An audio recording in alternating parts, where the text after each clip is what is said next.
Bonsoir à toutes et à tous et merci d'être encore aussi nombreuses et nombreux pour cette nouvelle session de formation, de présentation de l'Académie de la Cheville sur un thème qui nous a été plutôt sollicité, demandé par les différentes présentations, qui est la mise en pratique du Y Balance Test. Et donc on va essayer de vous apporter des informations qui n'ont pas été très claires a priori dans les webinaires précédents. Donc pour un petit rappel, ce webinaire est filmé, vous recevrez demain ou après-demain la présentation en mode PDF et puis comme d'habitude le lien vers notre chaîne YouTube qui vous permettra de revisualiser à loisir cette présentation. Il n'y a pas beaucoup de vidéos ce soir, il y en a quand même une. Si jamais vous ne la visualisez pas en direct, eh ben, pas la peine de perdre le fil, sachez que vous pourrez la revisualiser dans le cadre de cette chaîne YouTube. L'Académie de la Cheville, pour la plupart, vous connaissez. Pour ceux qui viendraient nous rejoindre pour la première fois, ben, c'est tout simplement une initiative de l'équipe qui a développé Myolux, mais une initiative qui est dédiée au partage des connaissances autour de la prise en charge des pathologies de la cheville et du pied, tout particulièrement de la cheville instable. Et les gens qui interviennent sont des kinésithérapeutes, des chercheurs, des médecins, des chirurgiens, tous impliqués dans la recherche dans ce domaine-là et tous publiant dans ce domaine. Donc comme je vous l'ai déjà annoncé, le thème de ce soir c'est la mise en place du Y Balance Test. Pourquoi, comment, à quoi ça sert de mettre en place ce test et comment il faut le mettre en place. Et j'espère qu'on va vous fournir toutes les informations pratiques pour ça, dans cet objectif, et a priori, le contrat devrait être rempli. Alors, le sommaire de cette présentation, dans un premier temps, on va parler du contexte de l'entorse de la cheville et du rôle du kinésithérapeute, qui sont des thèmes récurrents dans cette académie, mais qui restent essentiels. Ensuite, on va décrire ce qu'est l'ICC, donc l'instabilité chronique de cheville. Ensuite, on va parler d'instabilité chronique de cheville et de performance posturale, ce qui va nous amener vers l'évaluation de la performance posturale dynamique et vers la mise en place du fameux Y Balance Test. Alors, avant de pouvoir démarrer cette présentation, quand on a diffusé cette invitation à cette formation en ligne, on a reçu un mail de la société FMS qui nous a informé qu'il y avait a priori un copyright sur le Y Balance Test. Donc, a priori, d'après ce qu'on a pu comprendre, parce qu'on a essayé de recontacter ces personnes sans y arriver, ce qu'on a pu comprendre, c'est qu'il y avait un copyright surtout sur le nom qui correspond à un dispositif électronique qui permet d'évaluer les différentes performances au niveau du Y Balance Test. On peut tout à fait également faire ce test sans ce matériel spécifique, on le verra tout à l'heure, tout comme on peut déstabiliser spécifiquement l'arrière-pied sans forcément disposer du Myolux. Quoi qu'il en soit, comme on n'avait pas vraiment d'informations sur les tenants, les aboutissants et ce que voulait nous dire le représentant de cette société, eh ben, on a décidé de mentionner leur existence et de vous mettre à disposition les liens vers leur site et vers une formation certifiante, a priori, sur le Y Balance Test. Ceci étant dit, on peut passer aux choses concrètes. Donc le fameux contexte, on le répète à chaque fois, l'entorse de cheville, l'entorse latérale de cheville est la pathologie la plus courante, environ 6000-6500 cas en France tous les jours. Un coût de prise en charge de la rééducation qui avoisine les 1 milliard d'euros par an.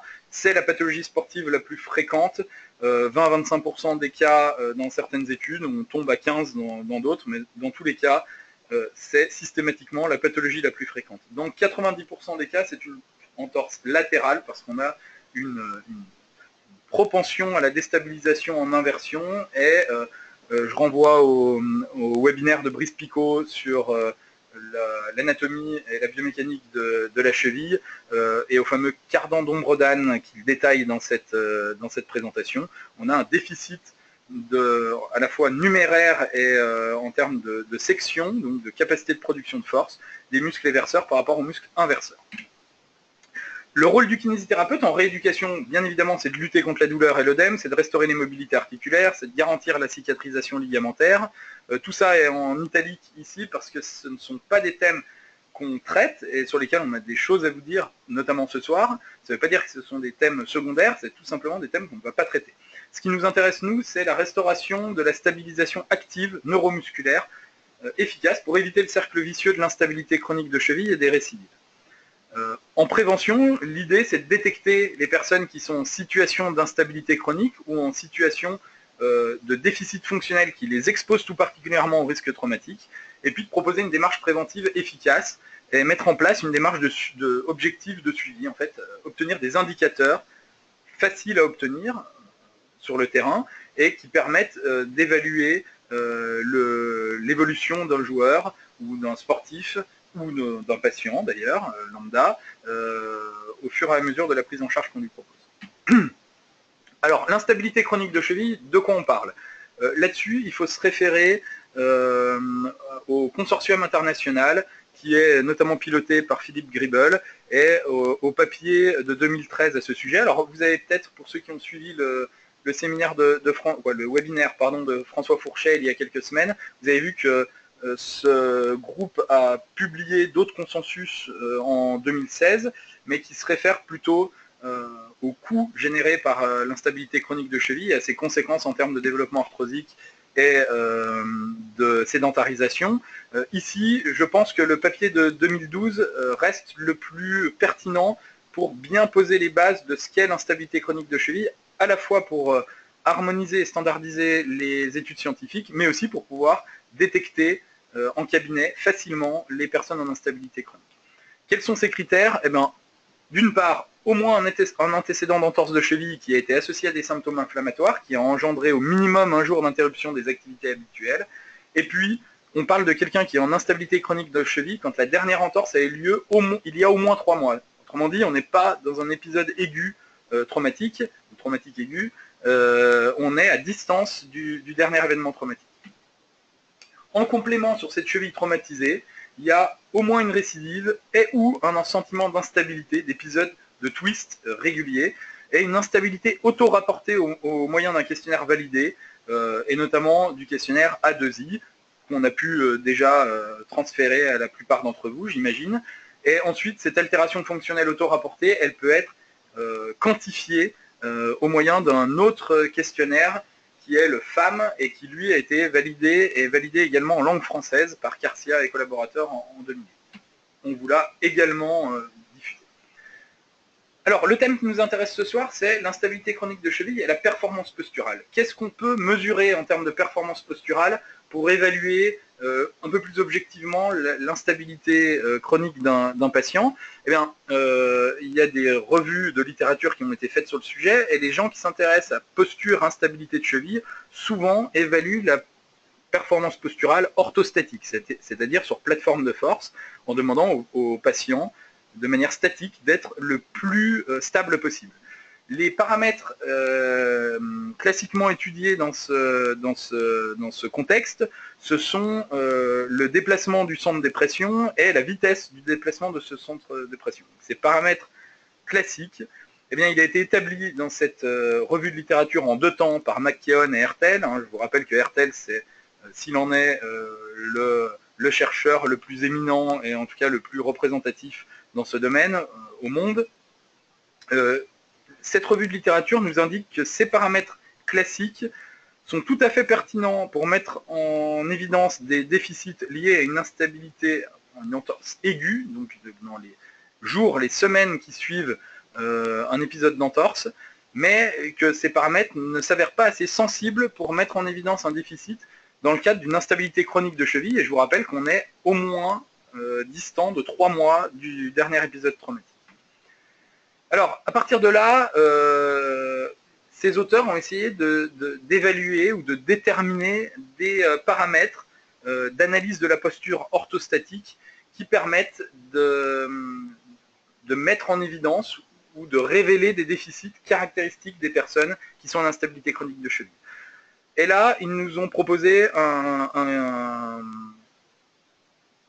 paramètre qui est le TTB et qui signifie Time to Boundary. Donc je me rends compte, j'ai fait un petit blanc notamment parce que je me suis rendu compte qu'il y avait un R en trop dans le titre. Boundary pour frontière. En fait, c'est le temps qui nous reste avant que le centre des pressions sorte de la base de sustentation. On va essayer de faire le plus simple possible. Avec une plateforme de force, on arrive à mesurer, à évaluer la position et la vitesse de déplacement du centre des pressions sous l'appui.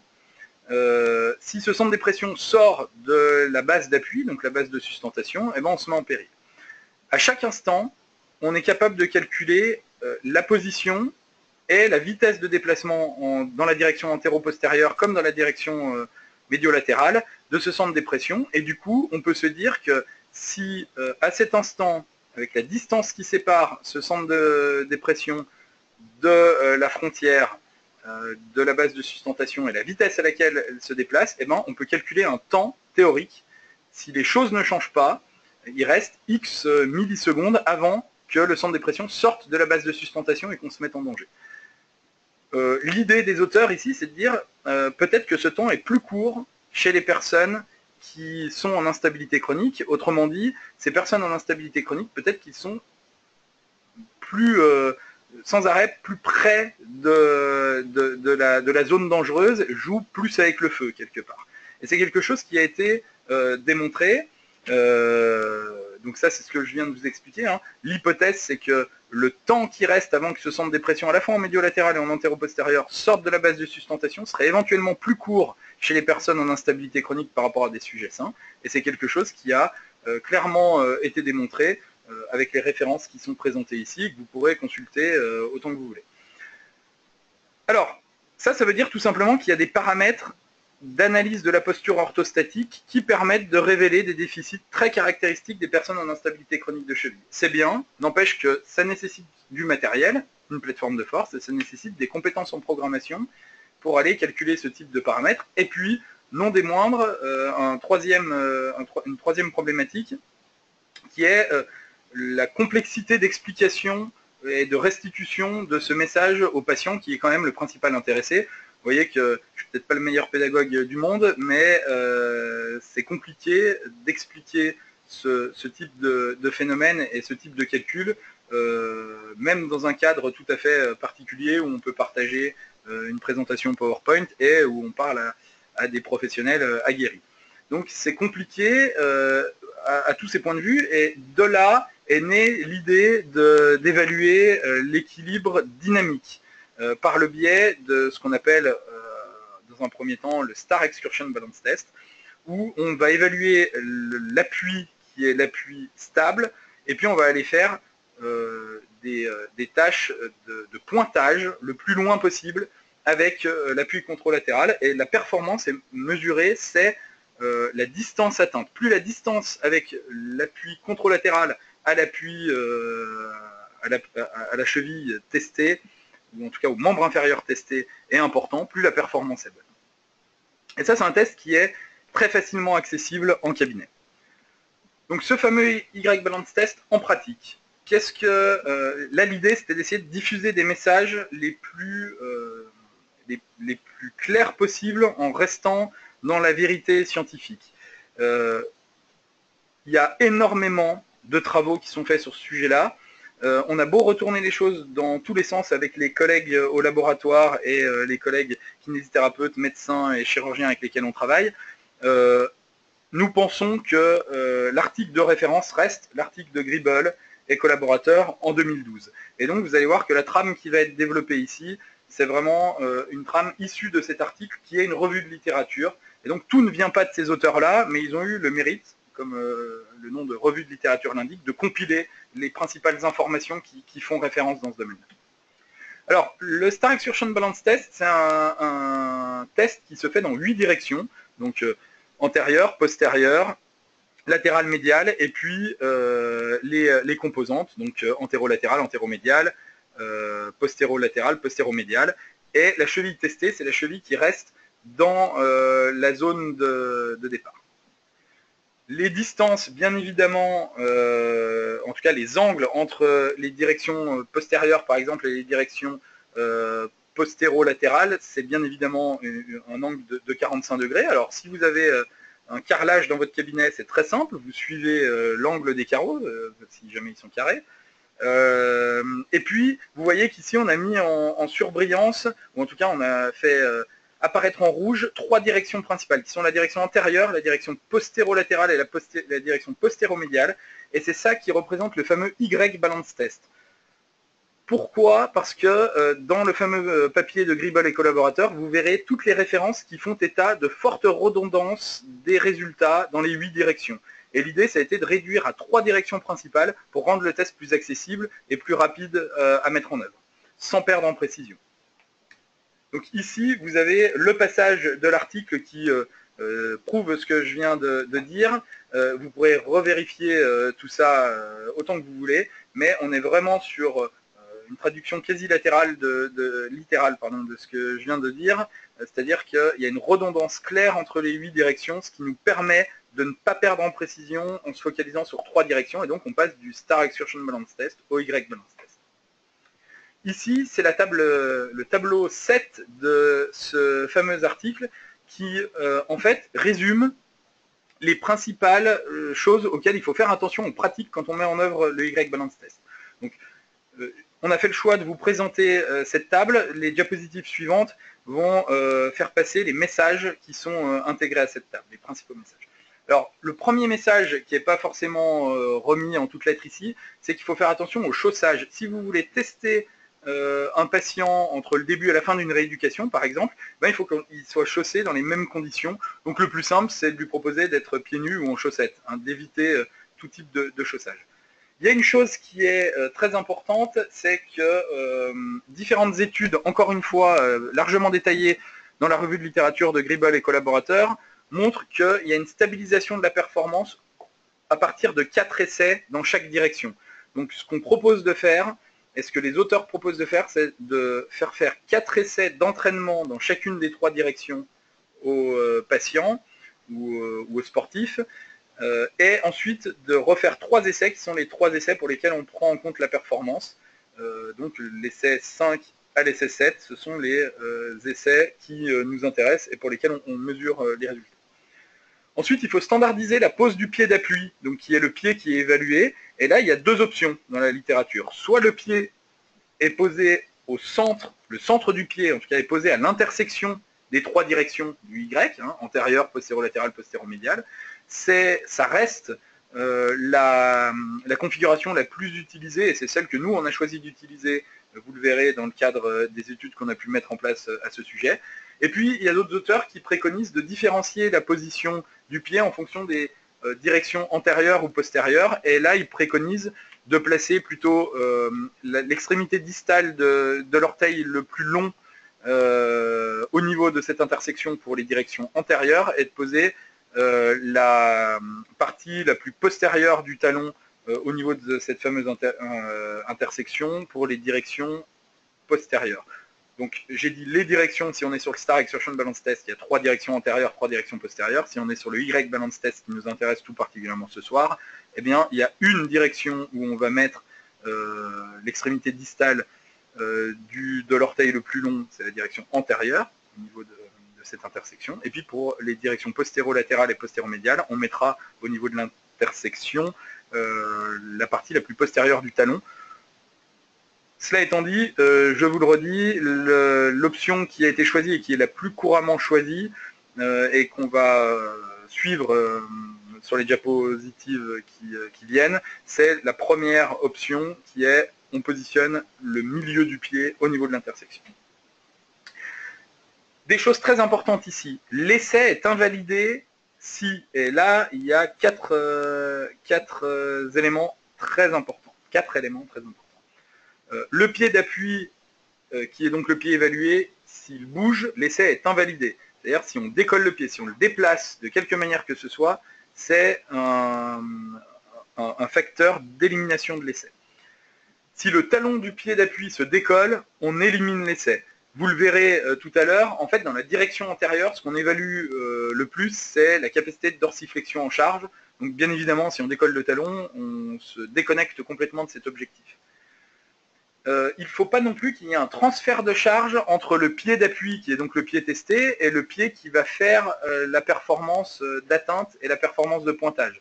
Autrement dit, il ne faut pas qu'il y ait un transfert de poids. On fait simplement ce qu'on appelle un light touch. On vient simplement toucher légèrement le sol le plus loin possible avec le pied qui vise, mais on ne fait pas de transfert de charge. On fait ce petit appui et on revient tout de suite vers le pied de référence. Et enfin, si les mains doivent être positionnées sur les hanches, vous le verrez sur les photos à venir, et si les mains se décollent, les mains du sujet se décollent des hanches, encore une fois, c'est un facteur d'élimination ou d'invalidation de l'essai. Autre chose très importante, la performance est exprimée en pourcentage de la longueur du membre inférieur. On ne va pas exprimer les performances en centimètres. Vous trouverez des études qui font ça, et ces études, par exemple, vont vous mettre en évidence une différence, un effet genre. Et ça, dans le papier de Gribble et collaborateurs, c'est bien expliqué. On va dire les hommes ont une meilleure performance en moyenne par rapport aux femmes sur le Y balance test. Si on ramène la performance à la longueur du membre inférieur, si on l'exprime distance atteinte en pourcentage de la longueur du membre inférieur, eh bien, cette différence est complètement gommée. Et donc, tous les résultats qui ont pu mettre en évidence un effet d'une pathologie, un effet d'un entraînement, un effet d'un type de rééducation, eh bien, considèrent des données relativisées à la longueur du membre inférieur. Alors, cette longueur du membre inférieur, c'est l'épine iliaque antéro-postérieure jusqu'à la malléole interne. Et donc, la performance qui est exprimée en pourcentage, c'est la distance atteinte en centimètres, divisé par la longueur du membre inférieur en centimètres, multiplié par 100. Et là, on obtient un chiffre qui représente en pourcentage la performance atteinte. Ça, c'est le passage de l'article, encore une fois, de référence, qui met bien l'accent sur l'intérêt fondamental de cette expression relativisée, donc en pourcentage de la longueur du membre inférieur. La question qu'on peut se poser, c'est est-ce que cet outil est un outil qui a une valeur prédictive du risque traumatique? Et là, il y a deux études majeures qui ont pu être faites. La première qui nous montre que dans la direction antérieure, si on a une différence de plus de 4 cm entre nos deux chevilles, ou entre nos deux membres inférieurs, eh bien, on a 2,5 fois plus de chances d'avoir un traumatisme du membre inférieur dans les mois qui suivent. Alors vous allez me dire, t'es bien gentil, tu nous as dit qu'il fallait relativiser la performance, et là tu nous parles d'une différence brute en centimètres. C'est vrai, c'est une limite de ce type de travaux. Par contre, à partir du moment où on est en comparatif intra-individuel entre les deux membres inférieurs, eh bien quelque part, la performance en centimètres, la performance brute ou la performance relativisée en pourcentage renvoie à peu près à la même chose. Il y a peu de chances qu'il y ait 10 cm d'écart entre les deux membres inférieurs chez un même sujet.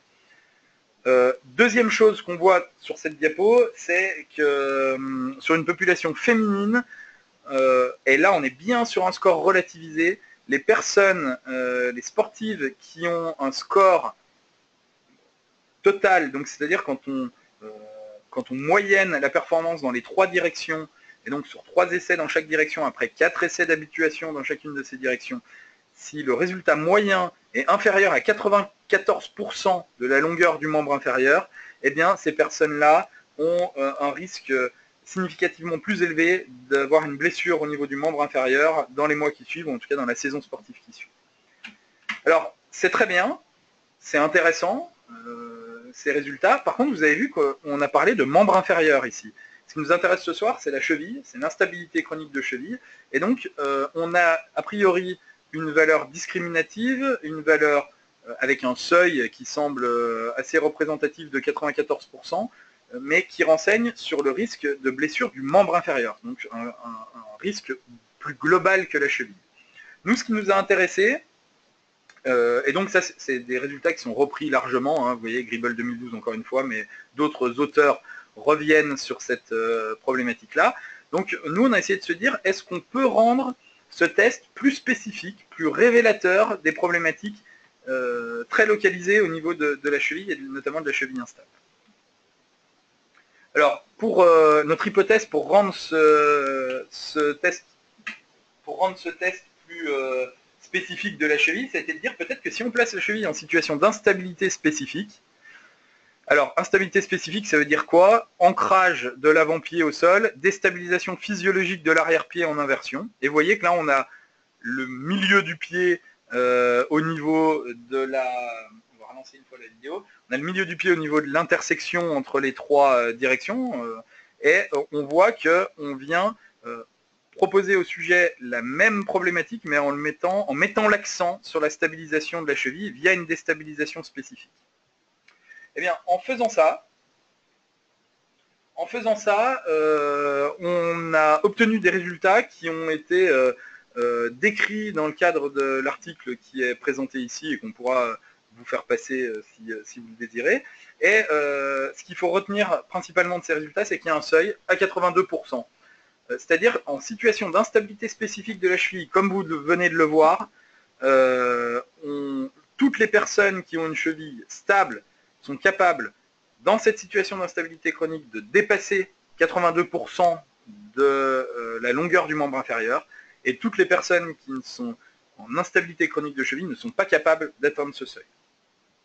Alors les résultats, vous le voyez ici, à gauche, on a la condition normale, c'est-à-dire pieds nus sur le sol, en condition stable, comme le Y-Balance Test est fait classiquement. Et vous voyez qu'il y a en gris clair les sujets sains, en noir des patients en instabilité chronique de cheville. Vous voyez qu'il n'y a pas de différence significative entre les deux groupes. Si on reprend les mêmes sujets dans la condition d'instabilité spécifique qui vient d'être illustrée, eh bien là, on voit qu'on met un zoom sur la problématique de stabilisation sensorimotrice de la cheville et qu'il y a un écart significatif qui se met en évidence. Et donc, les calculs des intervalles de confiance à 95% nous permettent de faire ressortir ce fameux seuil à 94%. À 82%, pardon. Vous voyez donc qu'il semble que sur le Y-Balance Test, sur sol stable, il y a un seuil à 94% qui révèle, si on n'arrive pas à l'atteindre, qui révèle un risque accru prédictif de traumatisme du membre inférieur. Et puis, si on fait le même test en situation d'instabilité spécifique de la cheville, il y a un seuil plus bas, à 82%, qui permet de mettre en évidence des déficits fonctionnels très caractéristiques d'une instabilité chronique de cheville. Donc voilà, clairement en cabinet, la distance atteinte lors du Y-Balance Test, ici équipé de Myolux, mais je vous rappelle que le modèle général d'une déstabilisation spécifique de la cheville, c'est une capacité d'ancrage métatarsien au niveau de l'avant-pied, une déstabilisation localisée sous l'arrière-pied qui respecte la physiologie articulaire et qui déstabilise notamment en inversion, donc ça peut se faire éventuellement avec d'autres moyens. Eh bien, ce seuil à 82%, vous le voyez, il est expliqué ici par les résultats obtenus sur les calculs d'intervalle de confiance à 95%. Dernière chose que je voulais évoquer avec vous, c'est un papier relativement récent de Grabiner et collaborateurs qui s'est posé la question qui nous semble particulièrement intéressante de est-ce que la performance dans les trois directions dépend de capacités ou de compétences différentes. Et ce qui ressort très clairement dans cet article, c'est que en gros, la performance sur la direction antérieure dépend d'une intégrité mécanique de la cheville, c'est-à-dire que si on n'a pas de critères ou si on n'a pas de perturbation de la capacité de dorsiflexion en charge, alors soit parce qu'on a un talus antériorisé ou parce qu'on a un triceps sural et ou parce qu'on a un triceps sural un peu trop raide, eh bien, si on n'a pas ces éléments-là, il n'y a aucune raison qu'on ne soit pas performant dans la direction antérieure. Donc les gens qui ont un déficit sur la direction antérieure, c'est plutôt des gens qui ont une problématique de dorsiflexion en charge. Reste à la charge du thérapeute de savoir si ça vient plutôt d'une origine mécanique et donc de la nécessité de recentrer ou de repostérioriser un talus, ou si ça vient plutôt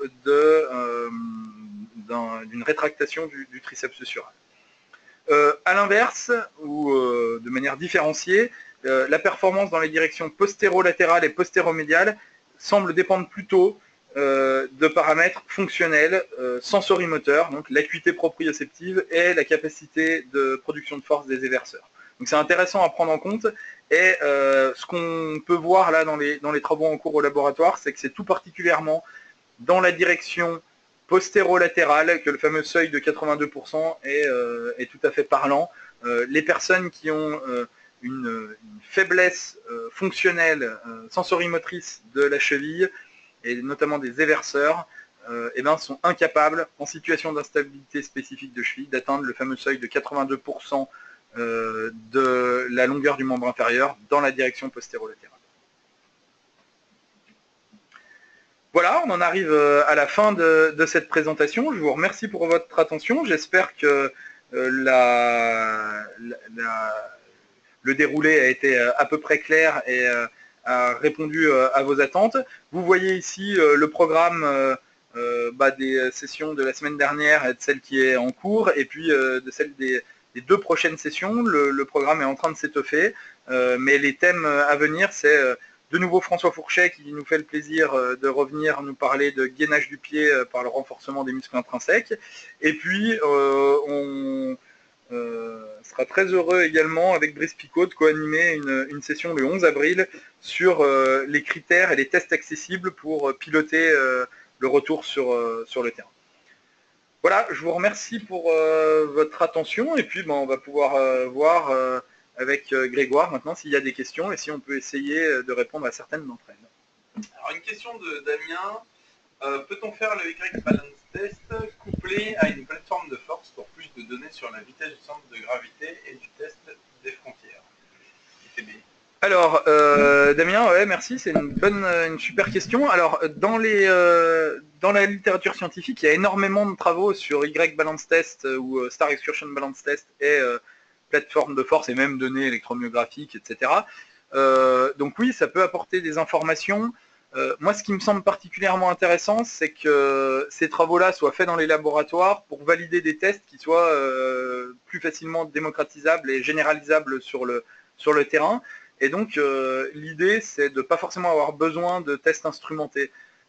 Mais si jamais vous avez une plateforme de force et que vous voulez utiliser ce type d'outil couplé à la pratique d'un Y-Balance Test, c'est parfait. Par contre, de là à intégrer le fameux TTB, ou le test de la frontière, c'est un peu compliqué parce que c'est un test qui est valide sur un équilibre orthostatique. Donc là, il suffit de demander au patient de rester le plus stable possible, de manière non dynamique, on va dire, sur la plateforme de force, et puis d'avoir les compétences pour pouvoir calculer ce type de critères. Alors une question de Gabriel ensuite, à partir de quel âge ce test est-il révélateur pour les enfants? Est-ce qu'il y a un âge limite? Alors, pour le coup, ça, il y a énormément de choses qui ont été faites sur l'effet genre, l'effet entraînement, l'effet type de sport, type de pied, valgus, varus, etc. Mais en tout cas, à ma connaissance, ça ne veut pas dire que ça n'existe pas, mais à ma connaissance, j'ai pas vu de choses sur enfants ou adolescents sur le sujet. J'ai pas de réponse particulière là-dessus. La seule chose qui me vient comme ça, c'est de dire que avec la relativisation de la distance atteinte par rapport à la longueur du membre inférieur, je ne vois pas vraiment de frein à faire ce test sur des enfants, si tant est qu'ils tiennent l'équilibre, bien évidemment. Peut-être une idée de manip, Gabriel. Voilà, une idée d'étude. Il y a un diplôme universitaire à l'Université de Savoie qui forme à la démarche scientifique les thérapeutes, et ça pourrait être un sujet de mémoire tout particulièrement adapté à tout ça. Une question de Mehdi, est-ce qu'il y a un angle précis de flexion du genou pour le Y-Balance Test? Et non, justement, on ne contrôle pas du tout tout ça, on laisse le patient s'organiser absolument comme il veut. Les seuls critères qu'il faut contrôler, c'est, comme je disais, qu'il ne bouge pas le pied d'appui qui est le pied testé, qu'il ne décolle pas son talon, qu'il ne décolle pas les mains des hanches, et puis il me semble qu'il y a autre chose. Ah ouais, qu'il ne transfère pas son appui sur le pied qui va faire le contact, hein, que ce soit vraiment un light touch qui soit fait, et tout le reste, on le laisse complètement libre. C'est pour ça que c'est un test très fonctionnel, d'une part, par contre, qui est global de la capacité sensorimotrice du membre inférieur. Et quand on veut le rendre plus spécifique d'une articulation, et notamment de la cheville, eh ben, il faut trouver des petits subterfuges, et c'est pour ça qu'on propose la déstabilisation physiologique de l'arrière-pied, spécifique de l'arrière-pied, et qu'on a pu, dans ce cadre-là, mettre en évidence ce fameux seuil de 82% de la longueur du membre inférieur. Une question de Grégoire qui intervient. Est-ce que c'est possible de rendre ce test spécifique à d'autres articulations, ou est-ce que c'est uniquement pour la cheville, grâce au Murix, qu'on peut le rendre spécifique? Alors Grégoire, super question. C'est une question qui nous taraude depuis un certain temps. Alors notre sujet d'étude étant la cheville, on s'est intéressé de prime abord à cette articulation. Vous avez vu le choix qu'on a fait, qui est de déstabiliser spécifiquement cette articulation. Alors ça, c'est possible, notamment parce que c'est celle qui est à l'interface avec le sol. Si on veut rendre les choses plus spécifiques du genou, par exemple, j'imagine que c'est ce à quoi vous pensez, eh bien, c'est peut-être un peu plus compliqué. Les questions qu'on est en train de se poser, c'est peut-être utiliser des moyens de perturbation de la motricité de cette articulation, tels que la fatigue, voire le froid. On renvoie à des papiers relativement récents qui montrent que la cryothérapie sur les muscles périarticulaires de la cheville perturbe de manière significative la performance sur le Y balance test, ce qui sous-entend que éventuellement sur les sport co ou autres, faire une session de cryothérapie pendant une mi-temps et laisser repartir le joueur sur le terrain derrière, eh ben, c'est peut-être un peu risqué, mais voilà, c'était une parenthèse. Perturber avec la fatigue, avec le froid, peut-être avec les deux combinés, ou avec d'autres moyens, la motricité d'une articulation pour en révéler éventuellement les déficits, je pense que ce sont des pistes hyper intéressantes à explorer, et ça me permet de rebondir sur la toute première question qui avait été posée. Je pense que c'est vraiment ce qui doit être fait par les laboratoires scientifiques pour après livrer quasiment clé en main et avec des mises en pratique relativement simples des critères solides pour le terrain. Une question de David maintenant. Lors de l'évaluation du Y balance test sur l'ensemble du membre inférieur, donc sans créer d'instabilité de cheville, quel est le pourcentage seuil signant un risque de récidive? Est-ce que les études se sont intéressées à différencier les récidives cheville-genou? Eh ben David, alors c'est un peu le sujet de ce qui a été abordé là. Le seuil qui ressort, c'est 94%, en condition de non-instabilité. Mais c'est un seuil qui représente un risque de traumatisme, qui est prédictif d'un risque de traumatisme du membre inférieur. Cheville, genou principalement. Voilà. Alors, c'est là que c'est pas spécifique. Alors c'est spécifique du membre inférieur déjà, c'est pas mal, mais c'est pas spécifique d'une articulation en particulier. Après, si on veut le rendre spécifique, ça a été un peu notre objectif, c'est la deuxième partie de votre question. Si on veut le rendre spécifique de la cheville, eh ben, il nous semble que créer l'instabilité, c'est un moyen. Si on veut le rendre spécifique pour le genou, eh ben, pour le moment, j'ai pas de réponse à vous apporter. Peut-être qu'elle existe quelque part et qu'en grattant, on l'a pas encore trouvée. Mais de notre côté, on travaille à des hypothèses, et ça renvoie à ce que je viens de dire juste avant. Peut-être qu'elle est diminuer la capacité sensorimotrice des muscles périarticulaires du genou via la fatigue et ou via la cryothérapie, ça peut être des moyens de faire un zoom sur ces problématiques-là et de pouvoir révéler à travers le Y balance test des déficits localisés.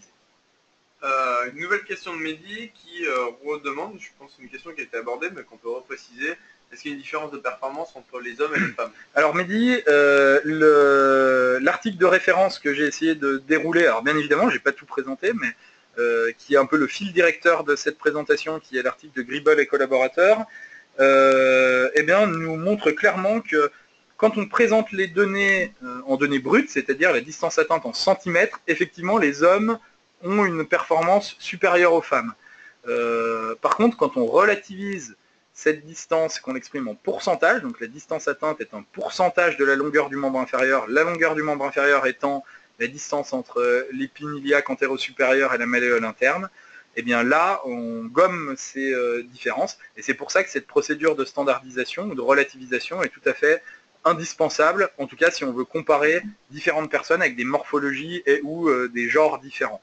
Après, encore une fois, si on veut comparer la performance entre une jambe droite et une jambe gauche d'une même personne, ben, cette relativisation, elle est intéressante, mais un peu moins essentielle. C'est pour ça qu'à un moment donné, on a pu parler que s'il y avait dans la direction antérieure une différence de 4 cm, donc qui est une valeur brute non relativisée, entre pléonasme, entre les deux membres inférieurs, ça révélait une problématique, parce que, encore une fois, il n'y a pas, a priori, une différence significative de longueur du membre inférieur entre les deux jambes. De même, peut-être au niveau de la pratique, si on compare une performance pré et post, peut-être qu'il n'y a pas besoin de relativiser. Si on fait du pré-post. Ah ouais, bah, si on fait du pré-post sur le même sujet, la relativisation est moins importante. C'est les mêmes thématiques, les mêmes problématiques que les analyses électromyographiques. Hein. Quand on est sur de l'intrasujet, pré-post ou pré-post en l'occurrence, la relativisation est moins importante. Par contre, tant qu'à faire, ne pas prendre de risques et faire une petite division, ça coûte pas grand-chose, pas besoin de faire maths sup, et ni l'UTC, et du coup c'est bien de pouvoir calculer et parler en référence relativisée. Parfait, une question de Nicolas. Peut-on remplacer pour le test l'outil Myolux par un cousin proprio type Aircast? Alors moi j'ai pas de cousins proprio, ils sont tous locataires mes cousins. Non, il doit manquer un S dans la phrase. Ouais. Un peu d'humour, ça fait pas mal. Alors, ce qu'il faut pas, alors j'en sais rien, je peux pas avoir de réponse catégorique là-dessus parce qu'on n'a pas fait d'études en ce sens-là.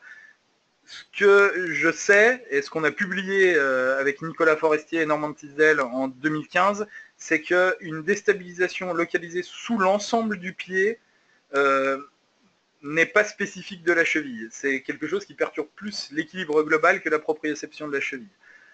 Donc le seul modèle qui fonctionne en s'extrayant du dispositif Myolux, le seul modèle qui fonctionne, c'est déstabiliser l'arrière-pied de manière très localisée, et donc ça veut dire qu'on laisse la capacité d'un ancrage métatarsien au sol et donc une capacité de dissociation avant-arrière-pied, et de déstabiliser cet arrière-pied, si possible, dans l'axe physiologique, c'est-à-dire autour du fameux axe de Encke, et plus généralement en inversion-éversion.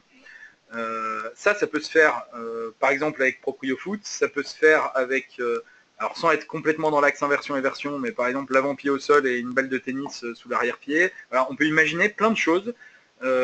Après, dès qu'on change de système, le seuil de 82%, on ne peut pas le garantir dans le sens où il a été étudié et déterminé avec le dispositif dont vous avez cité le nom. Mais en tout cas, rien ne vous empêche de refaire une petite étude sur ce sujet-là, sur quelques patients, voir ce qui se passe et puis vous faire vos propres référentiels. Ce que je vous conseille vraiment, c'est de ne pas déstabiliser tout le pied, parce que là, il va vraiment pas aller loin le sujet. Hein. En postérolatéral sur un coussin, s'il a tout le pied sur le coussin, il va pas aller loin du tout. Et du coup, comme la déstabilisation est pas spécifique de la cheville, je suis pas sûr que ce que ça va révéler, ce soit une faiblesse spécifique de la sensorimétricité de la cheville. Alors pour le moment, pas de nouvelles questions, en tout cas auxquelles on n'a pas répondu pendant le webinaire. Je sais pas, peut-être qu'on va... Ouais. Voilà, s'il y a d'autres questions qui arrivent en cours de route, je vais faire une petite conclusion rapide. S'il y a d'autres questions, Grégoire se fera un plaisir de me couper, comme je viens de le couper, et on y répondra. L'objectif de cette présentation, certains peut-être d'entre vous ont suivi la présentation qui parlait de performance posturale et d'instabilité chronique de cheville.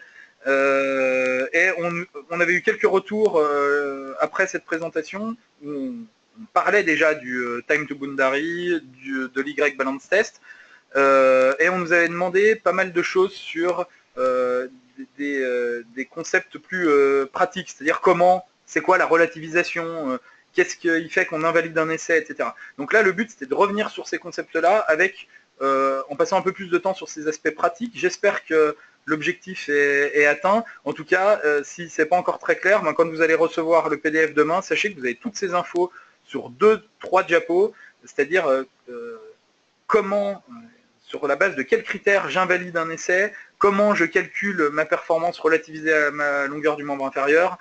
Tout ça est bien présenté. Alors si jamais ça a été trop vite et que vous êtes passé à côté, pas de souci, vous pourrez imprimer les diapos et les afficher dans votre cabinet pour revenir là-dessus. Mais je pense vraiment qu'on est dans l'esprit de tests qui ont fait l'objet de validation et qui doivent encore évoluer pour être, notamment pour être plus spécifiques de certaines problématiques, mais qui ont le mérite d'être applicables facilement sur le terrain. Voilà, pas d'autres questions pour le moment. Il va nous rester juste à vous souhaiter une bonne soirée, à vous remercier encore d'avoir été aussi nombreux pour suivre cette présentation. Bonne soirée. Merci.